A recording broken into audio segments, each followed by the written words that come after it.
Dr. Peter McCullough, welcome to the show. Welcome to Become Your Own Superhero. Well, thanks for having me. Well, Peter, I'm affectionately known as the world's best courage coach. And that's nothing to do with ego. That's the commitment that I've made to myself. And I ask myself when I wake up in the morning, how would the world's best courage coach conduct himself? And one of the things that came to mind was having other really courageous people. And that's where you came in. And I've got to thank Kevin Tuttle for the introduction. What does the word courage mean to you?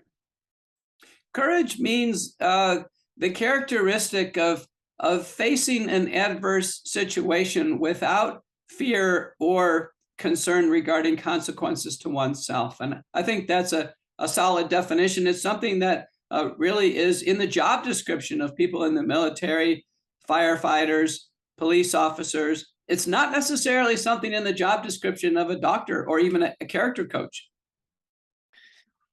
So I think, look, thank you for sharing that. I was just really curious to know what your thoughts were on that, because this ties into what we're going to talk about throughout the rest of the show. But there's people that follow this show that are interested in the truth. They are interested in hearing really diverse ideas and opinions on life, all shapes and forms. So there will be people that have never heard of you. And I know you do this a lot, but can I encourage you just to share who you are and what your credentials are and what make you competent to be able to talk about what we're going to talk about today? I'm Dr. Peter McCullough. I'm a practicing internal medicine physician and cardiologist in Dallas, Texas. I practice at a large academic medical center. I'm part in practice, part in a research position in terms of review and scholarship. I attended Baylor University undergraduate, and then University of Texas Southwestern Medical School, and then University of Washington in Seattle for my internal medicine residency. These are all top institutions in the United States. I trained at University of Michigan School of Public Health and Epidemiology, and then cardiology at what's now the Oakland University William Beaumont School of Medicine. I've had academic leadership positions my entire career. I'm the most published person in my field in the world in history in the field of how the heart and kidneys interact with one another. And I've made key observations and discoveries in leading clinical trials for patients, both in vitro diagnostics and therapies. And when the pandemic virus hit, I redirected my research efforts and scholarship and my clinical activities to helping patients get through the illness and avoid hospitalization and death, and importantly, helping the world understand principles of treatment based on signals of benefit and acceptable safety of the available agents as they evolved over time. And then since the introduction of the mass mandated products, giving a fair balance and careful review of these products in terms of safety, and safety always comes first, and then efficacy. I have 56 papers on the pandemic virus and its therapeutic response. I was an original contributor in a Washington journal the first year of the pandemic in the Hill. And then in the second year, I started my own podcast on America Out Loud Talk Radio, the McCullough Report. But many of your listeners may know me. I set the record on the Joe Rogan podcast. I beat Elon Musk and anybody else who's ever walked in that studio because I went through the curated scientific slides on the pandemic and everything we knew about it. It was such of high interest and value to the audience. I'm a frequent contributor on the major TV networks in the United States with hundreds and hundreds of appearances. Most people know me there. And then I've been the lead witness in historic U.S. Senate testimonies on 2 occasions now over the 2 years of the pandemic in multiple state senates. So many have regarded me as one of the most qualified medical professionals to render an analysis on the pandemic. And I do my best in terms of citing the data. I think that's a distinguishment. When you have other media doctors on, they just aren't able to locate the evidence to support their points. Do you ever get sick of sharing those credentials to the world? Yeah, I'm asked for them, and there is such a giant issue of credibility. We hear our government agencies, for instance, make various proclamations, but without supportive evidence. And unfortunately, the credentials of those people making those statements aren't reviewed. And then the scientific evidence to either support or refute what they're saying isn't reviewed as well. So in a sense, what our government agencies have participated in is unfortunately propaganda, which is defined as false information put forward by people in positions of authority. So I want to put you on the spot, Doc, and I want to read you something that I shared on my social media. Now, if you don't know this, but up until I'm living in Mexico now, but I was living in Melbourne, Australia for up until October of 2021. Okay, so I was there during the entire brunt of the lockdowns, and had played cricket at Monash University, which features in your book as well, which we'll talk about in a minute. But this is a post that I shared. I wasn't super active on putting out anything deemed too controversial, but I'd love for you just to listen to what I'm going to read out to you. And then I'd love to know what your thoughts are in terms of a response to the vitriol that I got in return. Okay. Imagine a parachute company that had a massive failure, injury, and death rate. Imagine the government gave that parachute company blanket immunity for any death and injury caused by the parachute, which had skipped all regular testing. Imagine that the parachute company kept offering cash prizes, free donuts, and free beer for jumping. Imagine that every death or injury from the faulty parachute was reported by the media as heart failure, internal injury, or massive head trauma, with no mention of the unapproved parachute, and that the deceased or injured was skydiving. Imagine the government says that if you don't jump out of the plane with this parachute, you can't work, travel, go to the gym, or enjoy a meal out. Would you find any of that a little odd? My question for you, for the vitriol that I got and have lost friendships as a result of this, were they true friends to begin with? Probably debatable. What would be your response to them now? That was posted about a year ago. I would respond to that by saying what you've attempted to do is explain a complex reality in the format or the context of an analogy. And sometimes that's people do learn better, particularly with medical aspects, by explaining it by analogy. I've also used an analogy of, buying a car and then having so many cars go off the lot and have them suddenly explode and people lose their lives and continue to sell those cars or provide them on the population or provide them free. The only thing I would say is that very last phrase, I'd actually upgrade odd to frankly disturbing. And I think people should be very disturbed at what's going on. I've used the term disturbia to describe a state of mind where something is going wrong that's so egregious that each one of us at some level know that something's going on. You and I may operate at the level of media and data and be able to, with a lot of alacrity, be able to describe what's going on. There's other people who are so far into this that it can only penetrate them at some type of subcortical level in their brain. They don't know how to respond, but they feel internally disturbed. And they may respond to this by ejecting vitriol. But I can tell you, anyone who's tried to discredit you, I can almost certainly anticipate that they had no medical authority in trying to discredit you. In fact, many people trying to discredit you are probably anonymous on social media. I really appreciate you sharing your thoughts on that, Doctor. It really affected me really negatively, and I've learned a lot about myself and how to understand. And I understand that a lot of that vitriol is projected from their own feelings about themselves, right? It's actually been a really great learning curve for me. And I think the reason I wanted to share this was that there will be people listening that maybe haven't gone through that or don't have the skills to be able to handle this.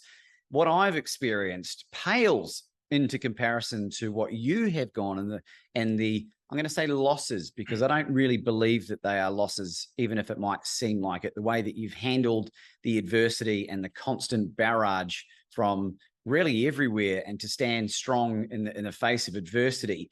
And there's a reason why you would do that. And I'm curious to know, what is the reason why you would go through all of that to keep pursuing and doing what you're doing? Well, I think first we just have to talk about the waves of adversity and where they're coming from. I do a social media scan of of who's on my feed. And the only negative statements that have ever come in are from anonymous, uncredentialed, sometimes self-proclaimed fact checkers.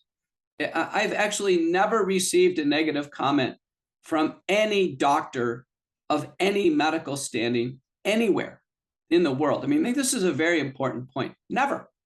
And I would actually perk up if a prominent chief of medicine at a university, had commentary and we could engage in a commentary. I think that would be constructive, a constructive interchange. It's never happened. What we have is a deafening silence from doctors in universities, certainly across Australia, across the United States, the EU, a deafening silence where I think in their minds, they actually know that my analyses is on base, is well supported. Certainly my credentials are unassailable. They know me because I've presented before the FDA and the New York Academy of Sciences and the European Medicine Agency. I've been in Canberra, Australia, and Sydney, and Adelaide. I've been all over the country. People know who I am, and this is long before COVID. I think for those reasons, those individuals are remaining silent because they know that their position is unsupportable. They have nowhere to go right now as things progressively get worse. I love that, Doctor. And one of the really fascinating parts of your unbelievable book that you wrote with John Leake was some of the dialogue and the transcriptions of the lack of eye contact and an acknowledgement. It seems like that they know that the party involved was a doctor on a Zoom call to another doctor or WebEx call.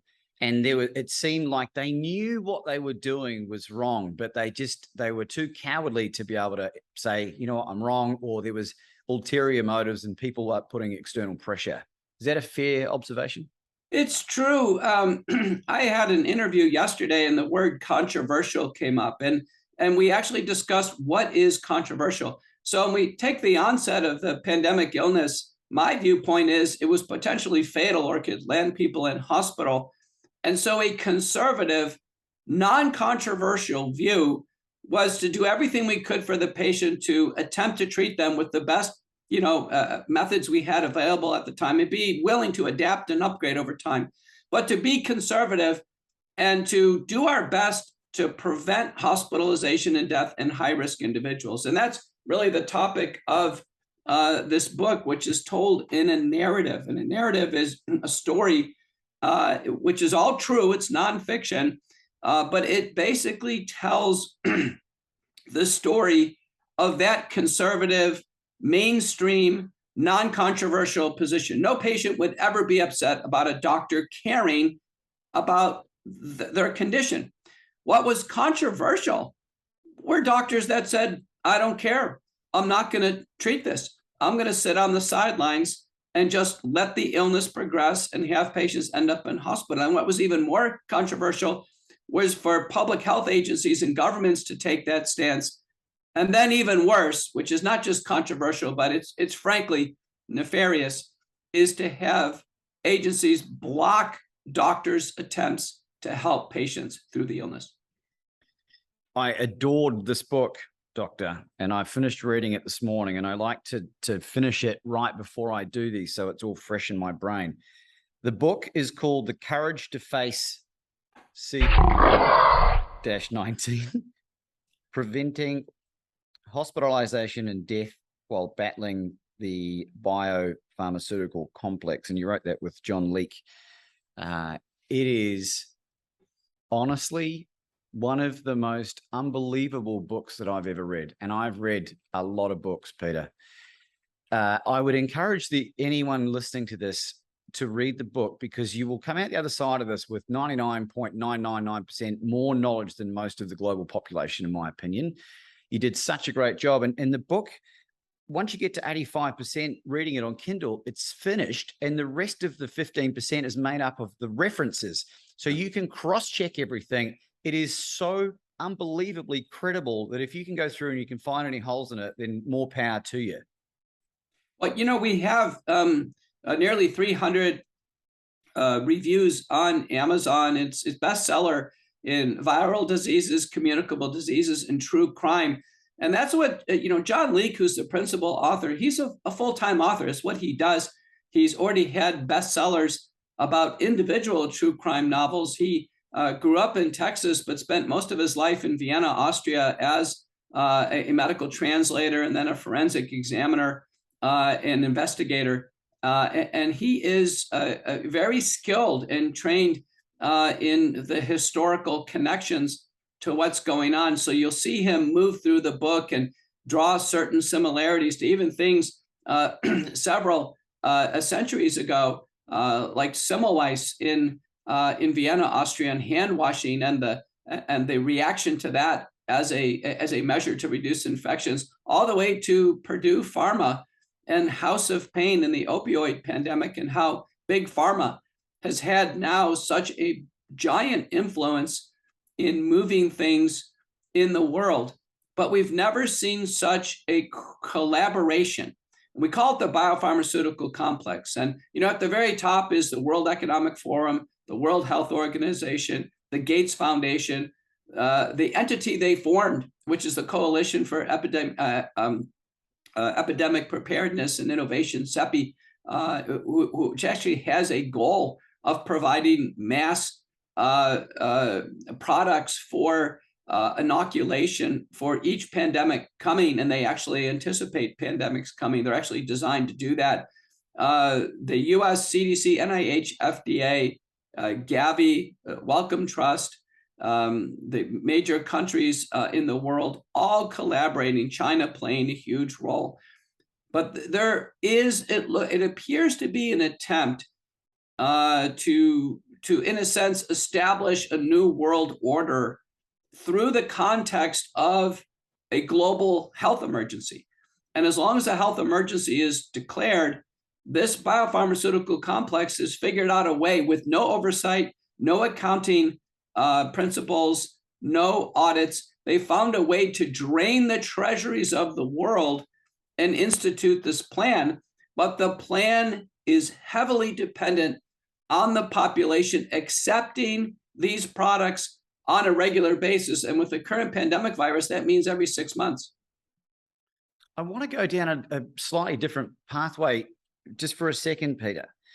I'm celebrating 6 years of sobriety, August 26th, 2022, right? And longer for gambling and drugs. And I was high functioning. I always maintain employment, that kind of thing as well. Your upbringing, you grew up in an environment, and if you're happy to share, what was growing up in the United States like for you from a young man? I grew up in a relatively average family. My parents have been married for 5 decades, and traditional Presbyterian upbringing. But we had our struggles, and at one point in time, there was a low time for our family as we had moved from the north to Texas. And Texas is such a wonderful place, just like Florida. It has a lot of spirit of independence. Most places in Texas would remind you of Adelaide, Australia, for instance, as an example. And I can tell you that in the chapter, I think the chapter that gets the most attention is when my father, who has dementia and he's in a rehab center, flat on his back with a pelvic fracture, develops the illness. And this is very early on. This is before we had knowledge on how to use drugs in combination. This is before any of the U.S. Senate hearings, and how I had to, through a physician assistant, organize a treatment program. And I had to face the issue of, was I going to follow the narrative, which said do nothing and just let the virus, in a sense, slaughter him? Or do I step forward and put my best efforts forward as a son and as a doctor? And if I can't do it for my father, who can I do it for? And I think that chapter really is gripping for the readers to read. Well, I loved it. And it was just a great example of a son's absolute unwavering love for a father who might have, been a challenging father at times. I believe there was some challenges around alcoholism in the early days. And the reason I wanted to ask you that, Peter, is that in terms of I love being able to share the realisms about my life. Nothing holds any dominion over me. And I wrote a book that most people would probably take their own life if that kind of information got out. But it holds no power over me now. And it allows people to understand me and the reasons why I'm doing it. So for you, like, there's a couple of things that I find really interesting. Like, I don't believe you're a big fan of drinking alcohol. Do you drink at all? No, I know what it tastes like. And I also found myself heading in that direction when I was younger. And I haven't had a drop of alcohol in over 20 years. And I do think being free of alcohol is, in a sense, a gateway to a much healthier life than with it. And I appreciate you sharing that, by the way. So here you are, you're doing this, clear that you're not drunk or high on anything, right? And then what I found even more interesting, if you're happy to share, and it's in the book as well, who did you vote for up until the most recent presidential election for the 4 previous presidential elections? Would you mind sharing that? Okay, if I was to go backwards, so I voted for Biden, I voted for Hillary Clinton, I voted for Obama twice. So those would be the last 4 elections. So that falls on the Democratic side of the ledger. Right. So the reason, this is not a political discussion at all, but the reason I wanted to share that was it's very easy for people to incorrectly assume that this is like a right-wing conservative person that we're dealing with. And clearly it's not. I mean, do you find that so interesting when people learn that about you? It is true. You know, one of the one of the pieces that came out of my U.S. Senate testimony, I was the lead witness in the November 19th, 2020 sets of testimony, bringing the message about early treatment to America is, I was labeled as being a right-wing conservative or someone who supported former President Trump. And you can just see how wrong these labels are. You can see kind of the malevolent intent of people discussing other people. I don't try to assume somebody's political leaning. I've actually never made that statement regarding if one person leads right or left. I characterize myself in the middle, probably moving more to the right, more conservative. I've always been fiscally conservative. And I think both of the US parties have lost fiscal conservatism. There's been runaway spending in the United States ever since the Iran-Iraq war, when former President Bush, who I did vote for George W. Bush twice. And but when he suspended the pay-go rules and we had uncontrolled spending in the United States, both parties have abrogated their financial and fiscal responsibilities. And I am not religious in any capacity, but I'm very spiritual, Peter. It's particularly when I gave up alcohol, I think maybe the pineal gland started to decalcify, or whatever you want to call it, right? And I don't know what it is. I just want to know the truth so I can make an informed decision, right? And I'm very open-minded with regards to spirituality. Do you have any religious beliefs or any philosophies that you follow? I am a professed Christian, and I attend church regularly, member of a church. And I do sense in this current crisis that there are heavy spiritual undertones here.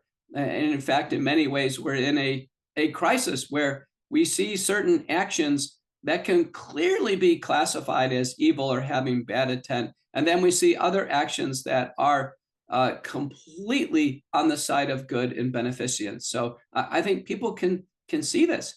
And when they see doctors caring for their patients, trying to do everything they can to save a life and to ease them through a potentially fatal illness, the characterization of that is good. That's a good thing.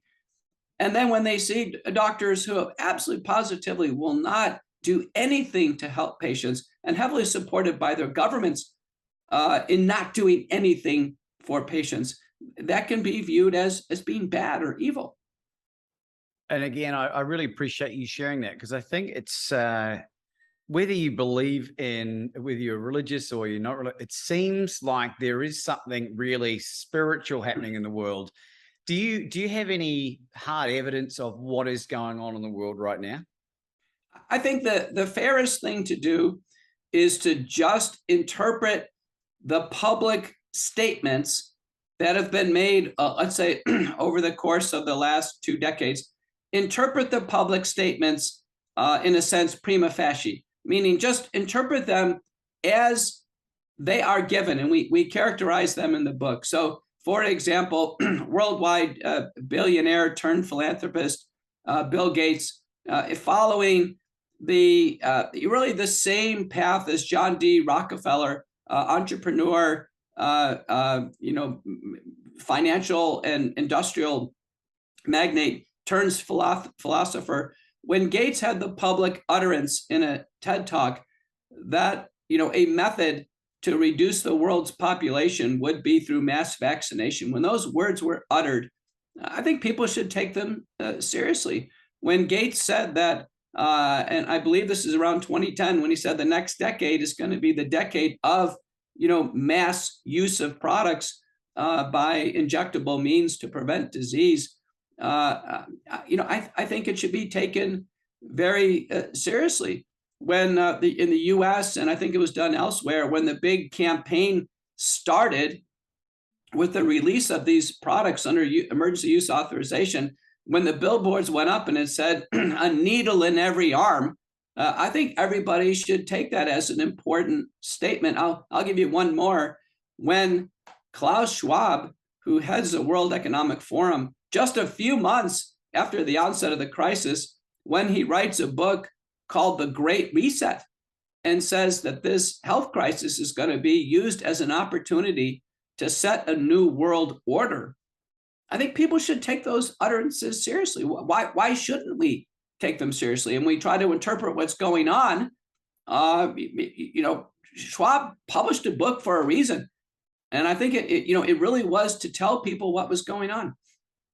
Yeah, what most people don't realize is that Bill Gates, his father, was a really high-powered patent attorney and was very close with the lady that founded the Planned Parenthood organization.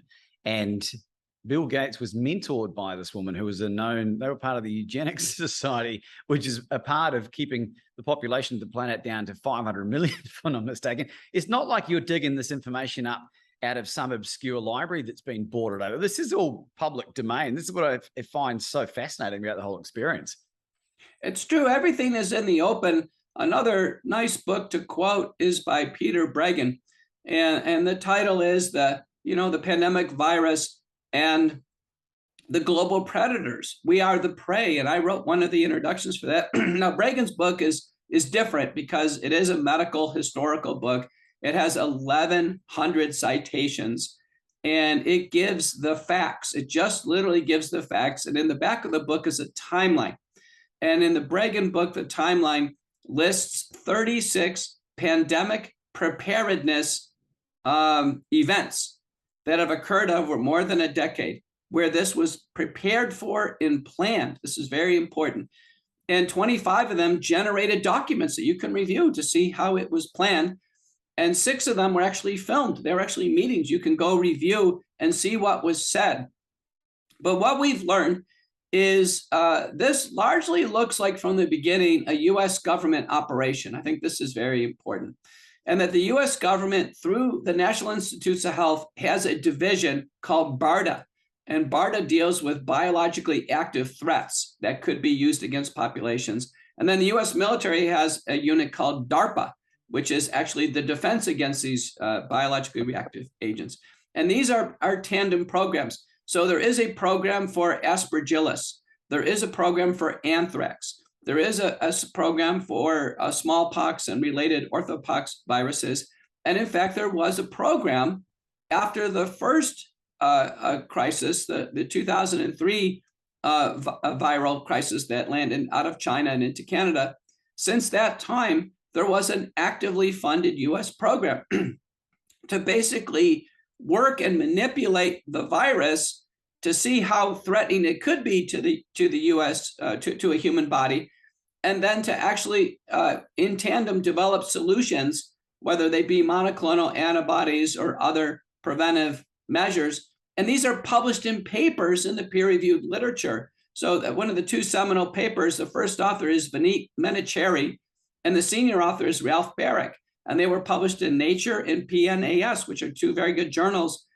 And the vast majority of authors are US authors. And in the title of the papers, it's the emergence of this virus into human populations. They were published in 2015. So this was clear. There was anticipation that this was going to happen. Now, how it was going to happen, it wasn't stated there, but it was clear, it was anticipated. Importantly, very few Chinese authors. Now, the work was done in the biosecurity annex in the Wuhan Institute of Virology. The work was done there. The bat caves were needed to harvest the spike protein and get the genetic code, but there was a clear engineering of the lethal spike protein onto the relatively benign nucleocapsid of the virus. And then there was an engineering of animals to have human respiratory tracts and ACE2 inhibitors to actually see if the virus could actually damage the lungs.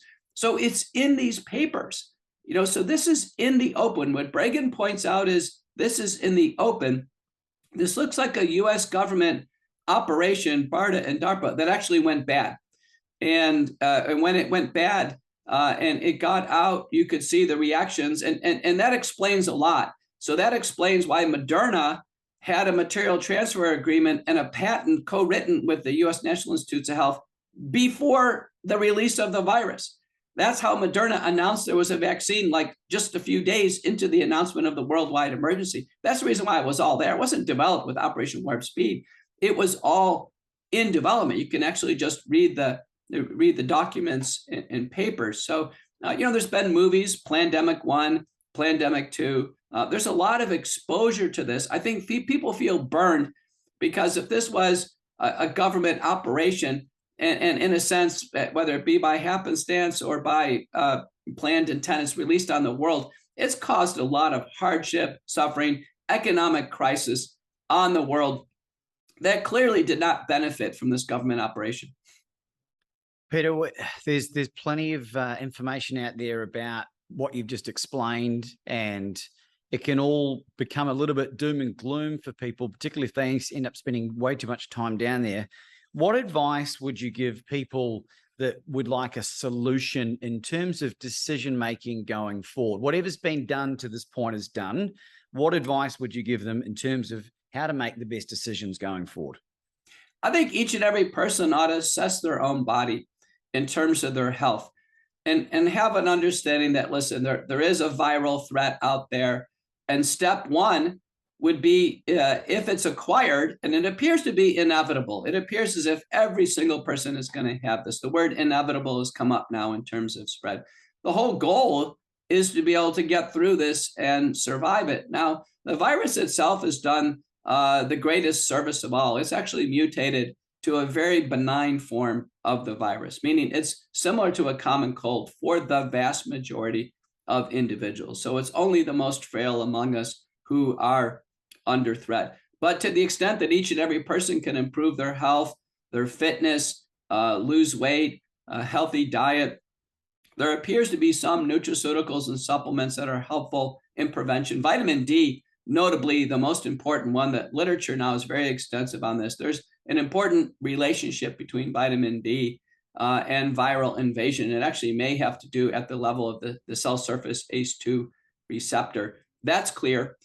We do know that in the setting of acute treatment, that the use of virucidal nasal washes is very important. The virus actually sets up camp and replicates very quickly in the nasal passages. You cannot ignore the nasal passages. The virus needs to be basically eradicated in the nasal passages. That's done with dilute povidone iodine, dilute hydrogen peroxide, colloidal silver, various forms of other nitric oxide, various forms of other nasal washes and oral gargles. It's very important. So we know that those two principles play a role. In fact, after large congregate settings, I encourage all my at-risk patients to actually do nasal washing, and they do it. And there are 12 clinical studies to support it, 3 large randomized trials. So we know that's important in the setting of acute treatment and someone's acutely sick. Then oral zinc, vitamin D, but at a higher dose, vitamin C and quercetin.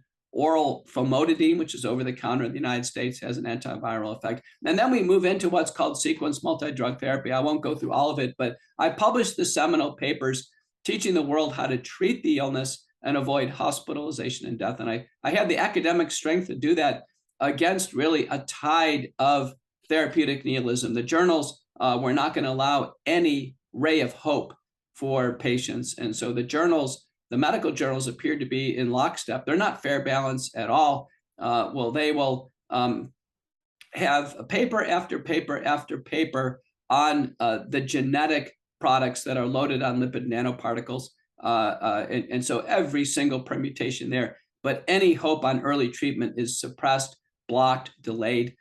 So we see really a muted signal in the literature, despite it actually being on the forefront of people's minds. People actually want to know, when I get it, what do I do? And it's been very difficult to get that word out through the medical literature. Tucker Goodrich, I'm not sure whether you've come across that name before, is a relatively well-known researcher who has done a power of work around excessively stored linoleic acid, or omega-6, so from vegetable and seed oils, right? And in an interview I did with him about a year ago, he was talking about an idea, and there was data coming out at that point. There's the comorbidities that cause the issues when people had, but it was the other lesser known part of the cytokine storm being generated from the immune response from having excessively stored linoleic acid. So if you eat a diet that is way too high in vegetable oils, it was exacerbating the problem as well. Have you followed much of that? I haven't, but it's tractable. And I wanted to make the case that viral replication is probably a minor part of the severe syndrome. A much bigger part is what's called cytokine storm or inflammation. The lead cytokine is interleukin-6. And then microthrombosis. When the oxygen saturation is going down, that's not the virus. That's actually microthrombosis. Every autopsy study that I've reviewed, the fatal pathway is the oxygen saturation is so low because blood is not getting through the lungs because of clots, microclots in the lungs. We've never seen a virus that promotes blood clotting like this before. It's clearly a new pathogenic form of a viral illness. And I've done, on the McCullough report, I've done interviews and I've done seminars with Dr. Shankaran Chetty from South Africa, a very, very astute observationalist physician. And his observations are, we don't need to treat the viral replication. We don't need to. Simply treat the cytokine storm and thrombosis. And he uses a combination of anti-inflammatories. He uses the term hypersensitivity response, which I think is very, very interesting because when we go back to the papers by Menachery, where the virus was being engineered, they use the word hypersensitivity as well. So I think that's very interesting. What I've learned is there's so many different ways to treat the illness. It takes about 4 to 6 drugs in a combination. The only mistake doctors can make, and we see this happening in Australia a ton, is that doctors providing no treatment to a senior citizen, let's say, who has obesity, diabetes, heart failure, emphysema. That patient's in trouble. And if they get no treatment, that virus is allowed to just have a full run and ultimately slaughters the patient. I've reviewed hundreds, if not thousands, of reports. Every single hospitalization and death is a product of either the full lack of treatment or inadequate pre-hospital treatment. Yeah, it's almost like, Peter, that they're deliberately trying to kill people. I don't know. It just seems a bit kooky to me. I don't know. What are your thoughts on that? Patients are furious at their doctors. And I tell you, I think the doctors who have denied their patients treatment, they are in deep trouble. It's interesting. And one of my breakout interviews was with Tucker Carlson. I went to his studio. And that was over a year ago now. And I told Tucker, I said, those who are suppressing early therapeutics or denying early therapeutics, those are the ones who are the most vehement supporters of the mass mandated programs. So the two are linked. So if you look at, let's say, the US CDC, NIH, and FDA, in Australia, look at the TGA. the UK, the MHRA, in the EU. Those organizations, with all their negative statements on treatment, at the same time are wildly enthusiastic about these mandated products taking every 6 months. And without exception, there's no cautionary words. There's no discussion of safety and efficacy. The issue is take one. Take one or lose your job. Take one or be denied social services or educational services. So the same people that are suppressing therapy are promoting something else. And American Medical Association is a great example. The American Medical Association came out in the fall of 2021, and they announced an official campaign to abolish the use of ivermectin, to abolish its use. And I can tell you, this is a dynamic drug. It's supported by over 3 dozen randomized trials, clearly has a signal of benefit. There hasn't been a large conclusive trial showing that it doesn't work. And I can tell you, doctors have found it safe and effective and useful. It is part of standard of care. And so, standard of care is defined by how doctors actually use drugs in combination. Doctors decide this, not government agencies, not the American Medical Association. So the AMA basically wanted to abolish its use. In 2 dozen countries worldwide, it's first line recommended. Why would the AMA take this stance? And why on this drug?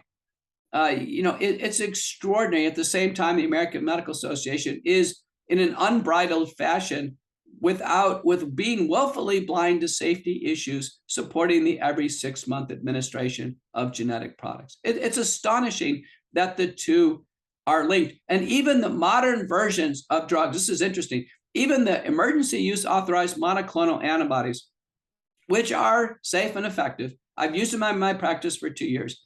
It was actually the lead term that Joe Rogan and I talked about in his podcast. Those have been consistently undermined. They've been pulled off the market for theoretical reasons that they may not cover the next version of the virus. They're hard to find in the United States. A lot of countries don't even offer them. And yet these were pre-purchased in quantities of hundreds of millions of doses. This was a giant loss of money, and they were being undermined. Now we have a new oral drug in the United States by Pfizer. It's a combination of Nelfin, Piravir, and ritonavir. It's called Paxlovid. And Paxlovid is being openly undermined by the CDC. On May 24th, they put out an advisory regarding Paxlovid rebound when it was used off its original inclusion criteria in those who have not, who have taken multiple every 6-month mandated products. So in every single circumstance, therapies have been undermined, but the every 6-month products that people are forced to take have been wildly supported without fair balance. And you go into explicit detail about the mechanisms behind why these products work in the book, by the way. So for people that are curious, you've got to go and read this. Two quick fire questions for you, Peter. First one, are you going to wear a mask again, just out and about day to day on a plane? Mask is one of the most frequent questions I get. I'm a frequent contributor on Fox News in the United States, and I can tell you the lead anchor, Laura Ingraham, always wants me to make a statement regarding masks. And I've told her and the producers, it's just not my signature issue. I was in the hospital all day yesterday. I wore a mask the entire day. I'm a cardiologist. If I go in the operating room or around people and say, why would someone wear a mask in a hospital setting or in dentistry or orthodontics and anywhere we're working at close range? It actually helps block a sneeze when our hands are occupied or we're in a close situation. We can't control the sneeze, and helps control a cough. And I think it's courteous. So I actually don't have a problem with wearing masks in that setting. If we have a patient who's got the illness and they need to go from the room to X-ray or CT, they actually wear a mask. I think that's fine. It may restrict some droplet spread, but we have no false beliefs that the masks are going to actually contain the virus. It's worn out of courtesy, maybe to stop droplet spread or other pathogens. And what I think you're implying is if we put masks on people who don't have the illness, who are not acutely sick and not working in medical settings, if we just put masks on people generally, is that going to influence anything? Well, there's 12 randomized trials in respiratory diseases, 2 in the present virus. None of them showed a significant benefit. There's been ecological analyses showing they don't show any benefit. And it makes sense if 2 people don't have it and they wear masks all day, it can't make a difference. But even if someone's acutely ill, we shouldn't rely on the masks. I mean, they really should be by themselves, undergoing early treatment and get through the illness. Early treatment, particularly the virucidal washes, they do far more than masks. They reduce the duration of time that someone's infectious from potentially 2 weeks down to about 2 to 3 days. I can't emphasize it enough. Every person listening here ought to have some dilute povidone iodine or dilute hydrogen peroxide because they want to be courteous to others. And not only that, but it works for other viral illnesses. So I traveled this week. I testified in federal court. I carried a spray bottle with me because if I started to feel a little something or I had an exposure, I would go ahead and use it as a nasal spray it up there, sniff it back and spit it out. It's got to go all the way around. Great answer. Second question for you. I come up to you in the street, you're just a man on the street, given your experience, and I say to you, Peter, should I get inoculated for this via the gene therapy? At this point in time, I think we can all agree that safety comes first. Safety comes first. Doesn't matter how effective they are, they must be safe, right? It doesn't matter how fast that car goes. If the car's going to blow up when you drive it off the lot, it doesn't matter how much you like the car. So they must be safe.